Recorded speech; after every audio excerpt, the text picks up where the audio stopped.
Bonjour à tous et bienvenue sur Mosaïque. Vous n'avez pas encore reconnu l'endroit, c'est normal, ça a beaucoup changé et puis en plus ce n'est pas encore ouvert au public mais ça le sera très bientôt. Et puis moi en tous les cas je suis sûre que vous êtes déjà au moins passé devant parce que c'est un lieu très central de Sarreguemines. Mais bon, assez d'indices pour le moment.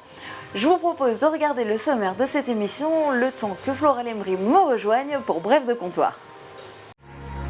Patrick, votre conseiller pour la menuiserie intérieure. Construction, aménagement, génie bois, une équipe de pros.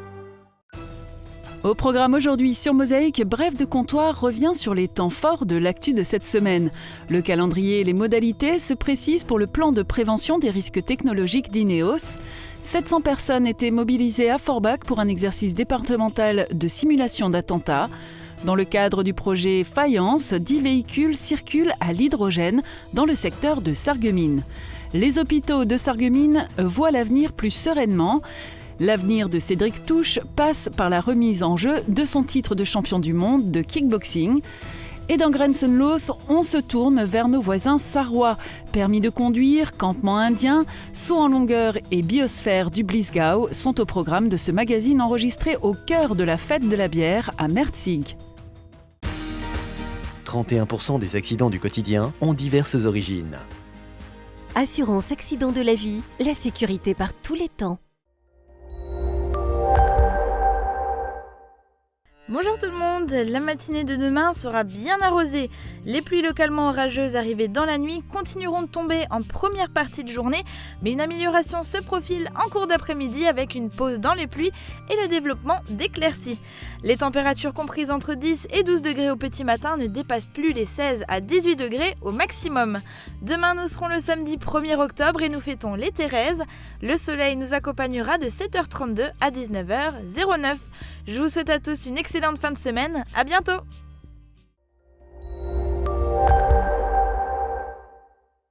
Je parraine un ami et tout le monde y gagne. Mon filleul, ma banque et moi. Au Crédit Mutuel, un client satisfait rayonne.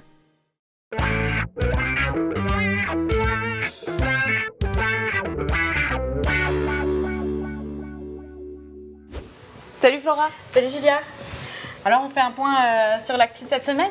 Eh ben oui, on est là pour ça. Tant qu'à faire en buvant un café. Bah oui, c'est toujours plus agréable, hein. Et ben il y a eu plein de temps forts cette semaine, notamment on a eu du nouveau concernant le plan de prévention d'Ineos. Donc là, grosse surprise. Le PPRT, oui. Alors regarde. 10 maisons concernées par des procédures d'expropriation ou de délaissement, 7 à Sarralbe et 3 à Villerwald. C'est la conséquence la plus spectaculaire du PPRT d'Ineos. Ces maisons se trouvent dans les zones rouges et jaunes représentées sur ce document. Il ne sera plus possible de bâtir de nouvelles constructions non plus. Dans les zones vertes et bleues sont présentes 265 maisons où des travaux seront nécessaires pour renforcer leur sécurité. Alors là, on parle de 10 maisons en zone rouge et jaune, mais il me semblait que c'était beaucoup plus que ça, non? Alors à l'origine, il devait y en avoir plus, y compris aussi dans la zone verte et bleue. Il y a tout un système qui est mis en place en fait de la part d'Ineos pour pouvoir limiter ce périmètre. Alors ça va coûter a priori à peu près 37 millions d'euros qui sont financés à 40% par Ineos, à 40% par l'État et à hauteur de 20% par les collectivités territoriales. L'idée c'est d'éloigner les matières les plus dangereuses. Donc le propylène par exemple le stock de propylène va être transféré à Carlin carrément, et puis les stocks d'hydrocarbures vont être déplacés en restant sur le site d'Ineos, mais plus éloignés des maisons, ce qui permet de réduire ce périmètre. Mais alors, tous les habitants qui sont dans ces zones-là, ils vont devoir faire quelque chose en particulier pour leur maison, leur habitation? Donc, ceux qui sont dans la zone rouge et jaune, les 10 maisons-là, les propriétaires vont être indemnisés au prix du marché. A priori, ils sont plutôt satisfaits. Pour les autres, ils sont plus de 250, ils vont devoir faire des travaux. Il s'agit essentiellement de travaux de sécurisation au niveau des vitres. Si on se souvient de l'attentat qui avait eu lieu en septembre 2001 à Toulouse, énormément de blessures avaient été causées par le verre brisé qui avait blessé les riverains. Et donc l'idée, c'est de poser un film ou de mettre du double, voire du triple vitrage, en tous les cas de rendre les fenêtres plus solides dans ce périmètre. Et il était question aussi d'éviter un autre scénario catastrophe, mais cette fois c'était à Forbach, avec une simulation d'attentat. Un énorme exercice qui a eu lieu dimanche, regarde. L'exercice vise à mettre en œuvre la procédure d'urgence absolue qui permet d'engager tous les moyens de l'État, police, gendarmerie, SDIS, forces armées, justice, quelles que soient leurs compétences territoriales, et dans le souci d'optimiser la collaboration interservices. On ne sera véritablement efficace qu'en coordonnant l'action de toutes les forces. C'est l'action du gouvernement actuellement, c'est la mise en place des plans, des implantations communes, GIGN, GIPN, RAID, c'est la complémentarité des unités qui interviennent sur le terrain. Ah oui, donc là, il y avait beaucoup de monde sur place. Comment ça s'est organisé tout ça Alors, ils étaient 700 à participer à cet exercice, puisque c'était aussi bien les services de premier secours que, bien sûr, les forces de l'ordre, etc. Tout ça chapeauté par la préfecture de la Moselle, puisque c'était un exercice qui doit se tenir, en fait, dans toute la France, dans chaque département. Et donc, l'exercice pour le département a eu lieu à Forbach. Reste à faire après, ensuite, complètement le retour de comment ça s'est passé, de ce qu'il faut encore améliorer, mais c'est le but de cet exercice. Donc une simulation plus vraie que nature, finalement. Du côté de Sarreguemines, cette semaine, on a découvert une nouveauté. Ce sont les véhicules à hydrogène. Donc c'est encore différent des véhicules électriques, mais alors là, comment ça marche? Alors, regarde et puis on en parle après. Il est beaucoup plus rapide de faire le plein d'un véhicule à hydrogène que d'un véhicule électrique. Et ce n'est pas le seul avantage de ce type d'automobile. Le véhicule à hydrogène, c'est en principe rien d'autre qu'un véhicule électrique. C'est un véhicule électrique auquel on a rajouté une pile à combustible qui lui permet d'avoir une autonomie supérieure, donc un prolongateur d'autonomie, parce qu'un véhicule électrique, en principe, il roule dans les 120 km, alors qu'avec une pile à combustible, ça lui permet d'avoir une autonomie qui dépasse les 200 km. Le coût d'un véhicule à hydrogène passe également du simple au double par rapport à son équivalent à motorisation électrique. D'accord, mais alors comment je fais pour utiliser mon véhicule à hydrogène? Alors déjà, toi, pour le moment, tu ne peux pas. D'accord. C'est vraiment un projet expérimental qui est mené par la Casques avec le soutien de l'État, de l'Europe, avec aussi des partenaires privés. Pour le moment, il y a 10 véhicules à hydrogène qui sont sur le territoire, dont un qui est utilisé par la Casques. C'est vraiment du test.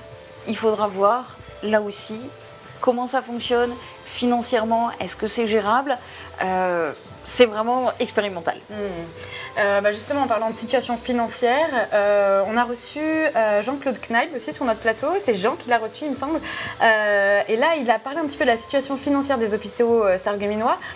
Mais alors là, est-ce que ça va ou est-ce que ça va pas? Parce qu'il y a quand même une histoire de dette dans tout ça. Alors, en gros, en résumé, c'était la catastrophe. Ça va beaucoup mieux, presque bien. Quand on a une dette à 3,5% de taux d'intérêt et lorsqu'on paye 22%, il y a un surcoût. Et ce surcoût a été supérieur à 2 millions d'euros certaines années, ce qui est énorme. Ce surcoût a entraîné l'hôpital dans le déficit. Et donc maintenant que cette dette a été désensibilisée, donc renégociée. En fait, elle a été revendue à quelqu'un en face qui nous a racheté cette dette. Nous avons aujourd'hui une excellente visibilité jusqu'en 2036-2037 de la dette, puisqu'elle est totalement à taux fixe. Et donc, nous pouvons enfin avoir, je dirais, une planification budgétaire sur le long terme sans avoir de mauvaises surprises. D'accord, donc ça va mieux, il y a quand même une dette, mais est-ce qu'ils peuvent, malgré cette dette, quand même prévoir des investissements, des nouveaux projets? Alors oui, heureusement, d'autant qu'il y en a plein. Le plus gros projet à l'heure actuelle, c'est en fait la construction d'un bâtiment relais d'un montant d'environ 4 millions d'euros par la Casques. Et la Casques qui va aussi financer l'équipement d'un montant d'environ 3 millions d'euros pour des locaux qui vont accueillir le service de médecine nucléaire qui est à l'heure actuelle à Frémin-Marlebach, qui va déménager à Sarreguemines. Et ce bâtiment va aussi accueillir un PET scan. On aura enfin un PET scan à Sarreguemines. Ceci dit, ce n'est pas pour autant le contribuable qui va payer.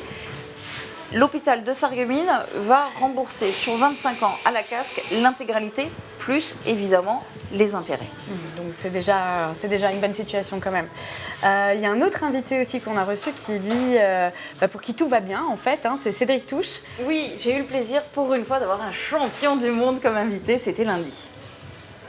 Très bonne saison, j'ai gagné 2 titres mondiaux, j'ai boxé dans les 2 plus grandes organisations de kickboxing au monde, à savoir le Glory Kickboxing et le Kowloon Fight. Donc c'est une très belle saison pour moi. Super, et alors pour la suite, qu'est-ce qui va se passer pour lui? Et bien évidemment, quand on est champion du monde, c'est pour un an. Donc là, début février, il va remettre son titre en jeu Et ça sera à Mulhouse. Donc voilà, donc Mulhouse, c'est pas loin, il faut en profiter, il faut aller le soutenir. Ça va être un super combat. Bon, on va suivre ça aussi. Hein. Bah écoute, pour moi, c'est tout pour l'info de cette semaine. Moi, je vais y aller. On se retrouve bientôt. Eh ben oui, à bientôt pour boire un verre dans Bref de comptoir. Et puis nous, on se retrouve tout de suite pour Grenzen Los.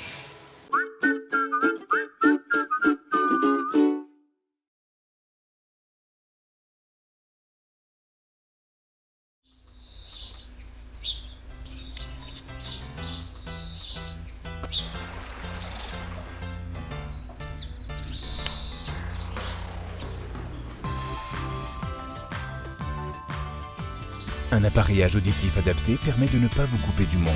Réagissez et faites confiance aux professionnels de la passion de l'audition. Naturellement en bonne santé, pour retrouver les saveurs des produits bio de qualité, se régaler et être en bonne santé, il n'y a qu'une seule adresse.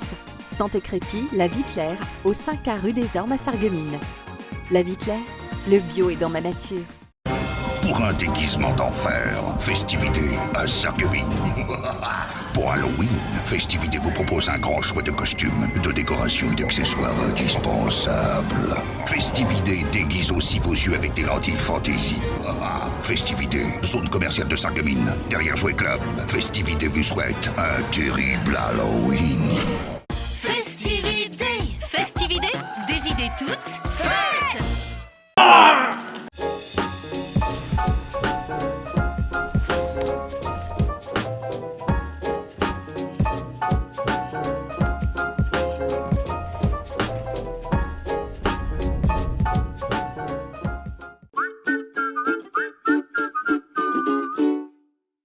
La maladie d'Alzheimer touche 850 000 personnes en France, mais 3 millions de personnes en souffrent. Pour les proches aussi. La vie ne peut plus continuer comme avant. L'association France Alzheimer et maladies apparentées Aide les familles à avancer et à mieux vivre avec cette maladie. Parce que nous pouvons tous y être confrontés.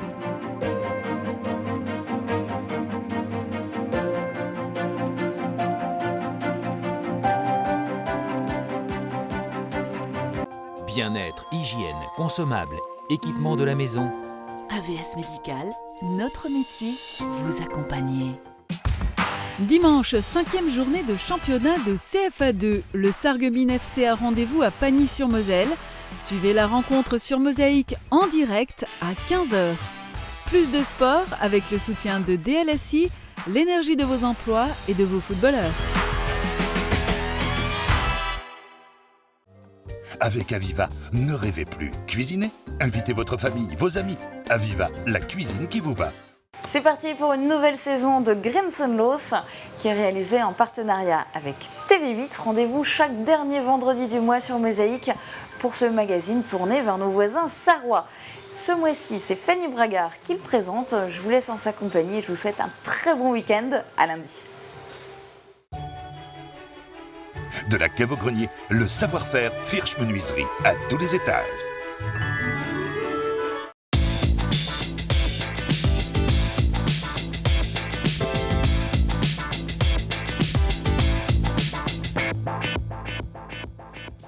Guten Tag, bonjour à tous. J'ai le plaisir de vous retrouver pour une nouvelle saison de Grenzen Los. Cette année encore, Mosaïque et TV8 Moselle Est vous embarquent de l'autre côté de la frontière à la découverte de la Sarre, de ses habitants, de leurs us et coutumes, mais aussi des nôtres qui vivons à quelques kilomètres d'eux. Ce mois-ci, nous faisons escale à Mertisch, l'une des premières communes du Land à célébrer l'Oktoberfest. Notre invitée, la présidente du Rotary Club transfrontalier, nous présentera son association qui œuvre des deux côtés de la frontière pour promouvoir l'éducation et la paix. Plus insolite, pénétrer un campement amérindien à Petite-Rosselle où pendant 15 jours, Français et Allemands se ressourcent en harmonie avec la nature. Savourez ensuite le franc sourire de Sosten Mogenara, une athlète allemande spécialiste du saut en longueur qui a terminé 10e à Rio. Pour finir, nous irons de l'autre côté de la Sarre, faire un tour dans la réserve de biosphère de Bisgau, un véritable paradis pour les espèces menacées. Commençons cette émission par un domaine où nos voisins nous surpassent, le permis de conduire. Leur taux de réussite est 10% supérieur au nôtre, un résultat qui s'explique notamment par des conditions d'obtention beaucoup plus strictes. Direction Webenheim pour comprendre le fonctionnement d'une auto-école en Allemagne, un reportage de Marie Lorenz.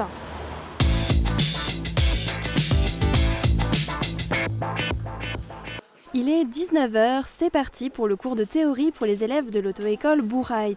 Avant de démarrer la leçon du jour, ils peuvent s'entraîner sur des QCM type de l'examen du code de la route. Les questionnaires sont composés de 30 questions.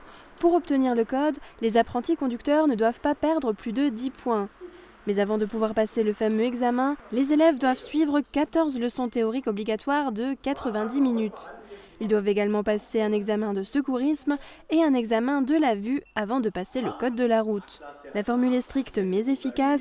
Avec près de 72% de réussite à l'examen du permis de conduire, l'Allemagne surpasse la France et ses 60% de réussite. Je pense que ça vient du fait que l'Allemagne a des directives très strictes pour l'apprentissage de la théorie. Et pour la pratique, ça se passe uniquement avec le moniteur d'auto-école. Les parents n'ont pas le droit de conduire avec eux sur la route. Et oui, car en Allemagne, pas de conduite accompagnée avec les parents. Les jeunes peuvent s'inscrire à partir de 16 ans et demi, mais les leçons de conduite se font uniquement avec les moniteurs d'auto-école. Si en France, la seule règle pour se présenter à l'examen est d'avoir suivi au minimum 20 heures de conduite, en Allemagne, c'est là encore plus strict. Il y a 12 leçons de conduite spéciale qui sont obligatoires. Il y a 5 leçons sur les routes de campagne, 4 leçons sur l'autoroute et 3 leçons de conduite de nuit. Ces cours sont obligatoires. Quand vous avez appris à conduire, vous pouvez commencer ces leçons spéciales. Ensuite, vous vous entraînez à nouveau sur les routes normales et après, vous pouvez passer le permis de conduire, si vous vous sentez prêt. L'examen du permis de conduire est lui similaire à celui que l'on passe en France, exception faite que l'examinateur s'assoit à l'arrière et non pas à côté du candidat. Mais si son moniteur d'auto-école est amené à utiliser les pédales, la faute est éliminatoire. Mais quand le candidat réussit l'examen, il repart directement avec le précieux sésame. Une fois le permis en poche, n'oubliez pas que boire ou conduire, il faut choisir. Un adage à bien garder en tête lorsque l'on participe à l'Oktoberfest où la bière coule à flot.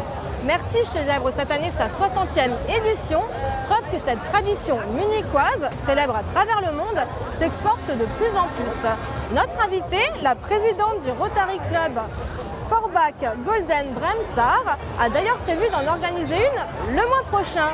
Béatrice Berton, bonjour. Bonjour Fanny. Alors pour commencer, rappelez-nous ce qu'est le Rotary Club et quelles sont ses valeurs. Oui, alors le Rotary Club, c'est 1,2 million de personnes dans le monde, des décideurs qui sont engagés pour aider les autres. Ils sont répartis dans plus de 120 pays et les valeurs du Rotary, c'est surtout les valeurs du Rotary, c'est surtout aider les autres. Le slogan, c'est servir d'abord. Moi, j'aimerais bien dire juste une chose, qu'est-ce que c'est un rotarien? Parce que moi, quand j'y suis arrivée en 2012, j'ai cru que c'était un vieux monsieur assis en face d'un autre, à boire du whisky dans un siège en cuir et à fumer le gros cigare au bord d'une cheminée.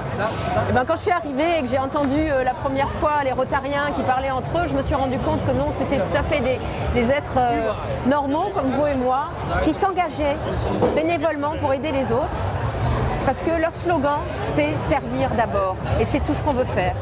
Alors au niveau des actions, tout ce qu'on fait, on fait des concerts, comme le concert, le Oktoberfest qui va avoir lieu à Forbach, mais on fait aussi des brocantes, on fait des concerts, on s'organise pour rassembler des sous et pouvoir le redistribuer. Je vous donne un ou deux exemples de nos actions. On a eu la chance de pouvoir offrir à un aveugle, à une personne malvoyante, un chien d'aveugle. On a fait un don à un centre équestre qui permet aux jeunes enfants handicapés de retrouver un petit peu plus de confiance en soi grâce à l'équitation. Et ça, c'est quelque chose qu'il faut soutenir.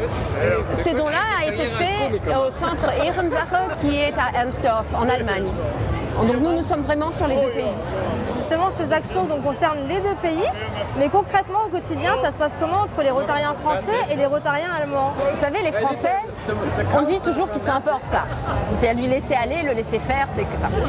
Et puis les Allemands, ils sont ponctuels, rigides, tout. Et là, ce qui se passe souvent chez nous, c'est que les Français arrivent à l'heure parce qu'ils savent que les Allemands vont arriver à l'heure. Et les Allemands, eux, arrivent en retard parce qu'ils disent de toute façon que les Français vont arriver en retard. Ça fait que c'est exactement l'inverse de ce qu'on croit. Mais à part ça, tout se passe très bien et on est toujours là pour s'aider lorsque, lors des conférences, une personne ne comprend pas le conférencier puisqu'il parle dans la langue étrangère. Et c'est aussi un petit peu pour rapprocher ces deux peuples voisins que vous organisez l'Oktoberfest le mois prochain? Tout à fait. Alors, nous organisons cette année à Forbach, dans la salle polyvalente du Kreuzberg, un Oktoberfest où nous invitons la culture allemande à Forbach. Les Allemands, nous les invitons aussi et les Français viennent dans cette salle pour fêter tous ensemble. Ça se voit un petit peu sur l'affiche, vous voulez nous la montrer? Oui. Vous l'avez édité en français? On l'a édité en français, donc voilà, c'est vendredi 7 octobre à Forbach. Et puis vous avez de l'autre côté en allemand. Et j'aimerais juste dire que le soir, il va y avoir aussi une grande tombola qui va vous permettre d'aller faire un petit séjour au Land de Beach. Bah, c'est parfait. Écoutez, merci beaucoup d'avoir répondu à nos questions et surtout je souhaite de réussir à lever un maximum de fonds lors de cette soirée. Merci. Oui. Peut-être encore une information. Merci. Réservez vos tickets sur le site www.ticket-régional.de. Vous cherchez Rotary Oktoberfest à Forbach et comme ça vous pouvez prendre vos tickets. Merci. On peut vous emprunter votre bière pour trinquer un petit peu? Au moins. Bon allez, comme on dit chez nous, Prost, auf dein Wohl. Pendant ce temps, je vous laisse en compagnie d'Allemands qui viennent en France vivre leur passion. Ces amoureux de la culture amérindienne viennent chaque année poser leur tipi dans une clairière à Petite Rosselle. Sans électricité ni eau courante, ils partagent les valeurs du peuple aux maisons longues, plus communément appelées Iroquois. Jessica Petragallo vous fait pénétrer dans cette réserve aux couleurs de l'été indien.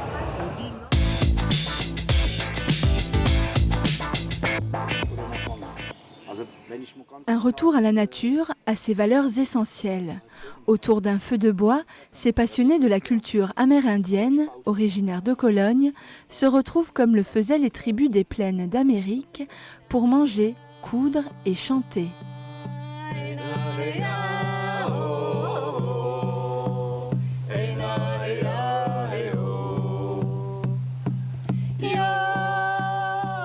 Coiffés de plumes, visage peint, ils vivent leur passion le temps d'un campement éphémère, bien loin de leur terre. Ces hommes ont vécu de manière vraiment différente, tous ensemble, en communauté.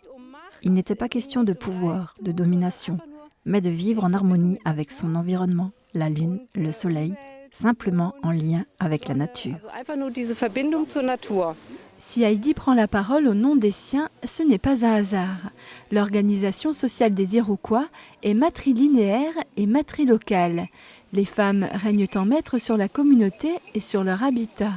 Elles tannent les peaux, fabriquent mocassins, parures et même les arcs de chasse. 15 jours par an, Uli installe son tipi dans cette clairière rosselloise pour vivre sa passion. Nous n'avons ni téléphone ni ordinateur. Je dois préparer à manger sur le feu, remuer souvent, c'est vrai, mais c'est aussi bien sans électricité.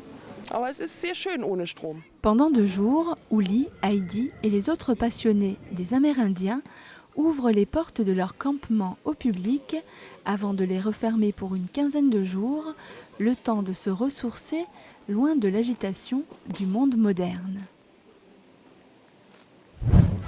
Pour Sosten Mogenara, l'heure n'est pas au repos, loin de là. Cette athlète allemande, spécialiste du saut en longueur, rentre tout juste de Rio et a déjà repris l'entraînement à la Sportschule de Saarbrück. Si les amateurs d'athlétisme connaissent bien son visage, les autres vont découvrir dans ce portrait de Thomas Drouin, une sportive qui vise les sommets et respire la joie de vivre.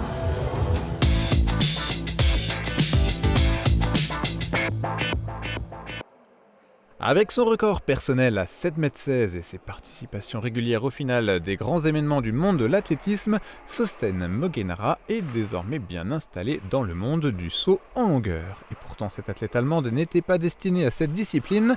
C'est comme sprinteuse qu'elle a fait ses premiers pas dans le stade, jusqu'à un championnat du monde par équipe, lors duquel l'athlète préposé au saut s'est blessé. On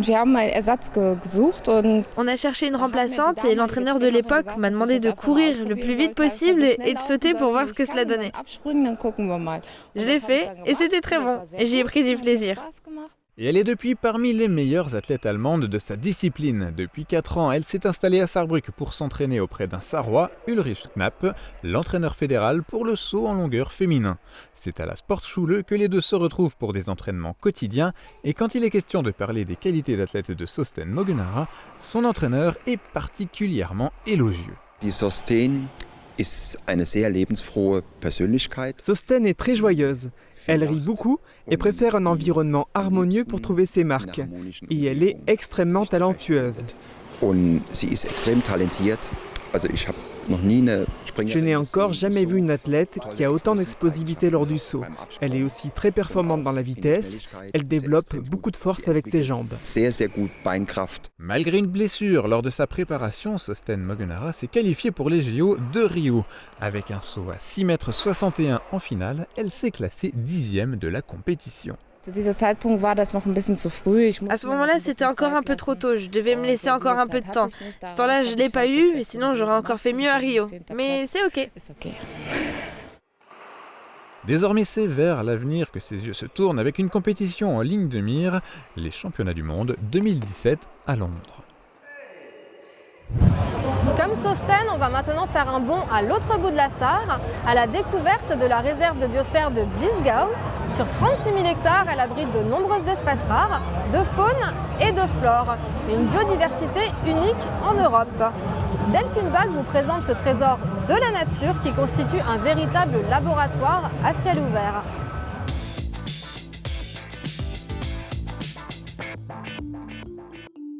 Actuellement, on recense 669 réserves de biosphère dans 120 pays. L'Europe en compte à elle seule presque la moitié, et parmi elles, la Bliesgau. Cette région transfrontalière a décroché la reconnaissance de l'UNESCO en 2009. Also erstmal ist die Landschaft des Bliesgaus schon mal so ein wichtiger Schatz, den wir haben. Es ist eine reich strukturierte. Le paysage de la Bliesgau est un trésor. Il est structuré en petites parcelles très riches. Cela signifie qu'on a des surfaces en culture et d'autres en jachère. Il y a aussi des haies, de la forêt. L'ensemble est réparti sur une surface réduite et cette composition est déjà une valeur en soi.